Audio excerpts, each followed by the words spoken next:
Assalamualaikum warahmatullahi wabarakatuh. Pada kesempatan kali ini, saya akan mencoba membahas tentang konsep dasar manajemen pendidikan Islam. Kita akan membahas satu persatu, yaitu bagaimana kita memahami pendidikan Islam itu sendiri, kemudian apa tujuan pendidikan Islam,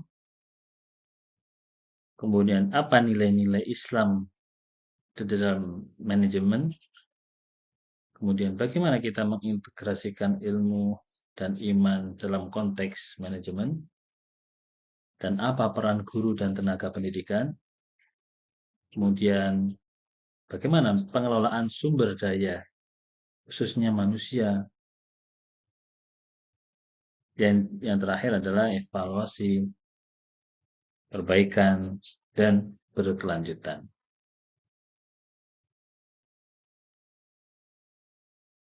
Pendahuluan, memahami manajemen pendidikan Islam. Manajemen pendidikan secara umum adalah proses perencanaan, pengorganisasian, penggerakan, dan pengawasan sumber daya untuk mencapai tujuan pendidikan. Namun, dalam konteks Islam, manajemen ini diwarnai oleh nilai-nilai dan prinsip Islam yang unik. Mari kita coba mengeksplorasi beberapa konsep tersebut. Yang pertama adalah konsep dasar tujuan pendidikan Islam. Tujuan pendidikan Islam tidak hanya sebatas transfer pengetahuan saja, tetapi juga pembentukan karakter dan akhlak mulia berdasarkan Al-Quran dan Sunnah. Pendidikan Islam bertujuan mencetak generasi yang beriman, bertakwa, berilmu, dan berakhlak mulia, dan yang paling penting adalah siap berkontribusi bagi masyarakat dan agama.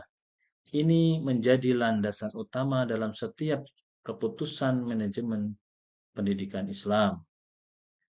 Kemudian, konsep dasar yang kedua adalah nilai-nilai Islam dalam manajemen. Manajemen pendidikan Islam dijiwai oleh nilai-nilai Islam seperti amanah, kepercayaan, adil atau keadilan, istiqomah atau konsistensi, dan sidik atau kejujuran. Nilai-nilai ini menjadi pedoman dalam pengambilan keputusan, pengelolaan sumber daya, dan interaksi antar individu dalam lembaga pendidikan. Kepemimpinan yang adil dan transparan sangat penting dalam mewujudkan nilai-nilai ini. Konsep dasar yang ketiga adalah integrasi ilmu dan iman. Pendidikan Islam menekankan integrasi antara ilmu pengetahuan dan keimanan. Manajemen pendidikan Islam harus mampu menyelaraskan kurikulum dan pembelajaran agar tercipta keseimbangan antara pengembangan intelektual dan spiritual siswa. Hal ini membutuhkan perencanaan kurikulum yang matang dan komprehensif. Kemudian kita lanjutkan ke konsep dasar yang keempat, bagaimana peran guru dan tenaga kependidikan. Guru dan tenaga kependidikan memegang peran krusial dalam manajemen pendidikan Islam. Mereka bukan hanya mengajar, bukan hanya sebagai pengajar, tetapi juga teladan bagi siswa. Nah, manajemen yang efektif harus memperhatikan pengembangan profesionalisme guru, memberikan pelatihan yang berkelanjutan, dan menciptakan lingkungan kerja yang kondusif. Kemudian, konsep dasar kelima, yaitu tentang pengelolaan sumber daya. Manajemen pendidikan Islam juga mencakup pengelolaan sumber daya yang efektif dan efisien. Ini meliputi pengelolaan keuangan, sarana dan prasarana, serta sumber daya manusia. Transparansi dan akuntabilitas dalam pengelolaan sumber daya sangat penting untuk menjaga kepercayaan dan kredibilitas lembaga pendidikan. Kemudian, Konsep dasar yang keenam adalah evaluasi dan perbaikan berkelanjutan. Sistem evaluasi yang komprehensif dan berkelanjutan sangat penting untuk memastikan efektivitas manajemen pendidikan Islam. Evaluasi tidak hanya terbatas pada capaian akademik siswa, tetapi juga mencakup aspek karakter, aspek akhlak, dan pengembangan potensi siswa secara holistik. Hasil evaluasi digunakan untuk melakukan perbaikan dan pengembangan secara berkelanjutan.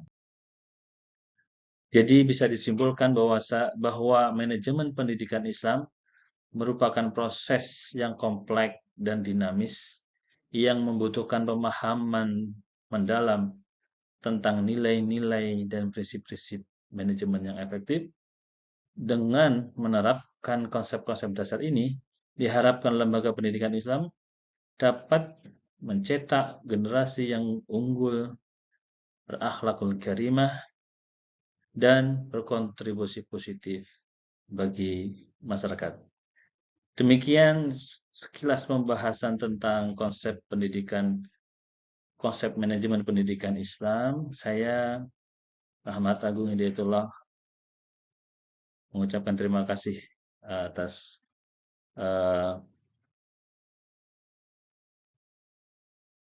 kesempatan ini dan semoga bermanfaat bagi pemirsa dan pendengar sekalian. Assalamualaikum warahmatullahi wabarakatuh.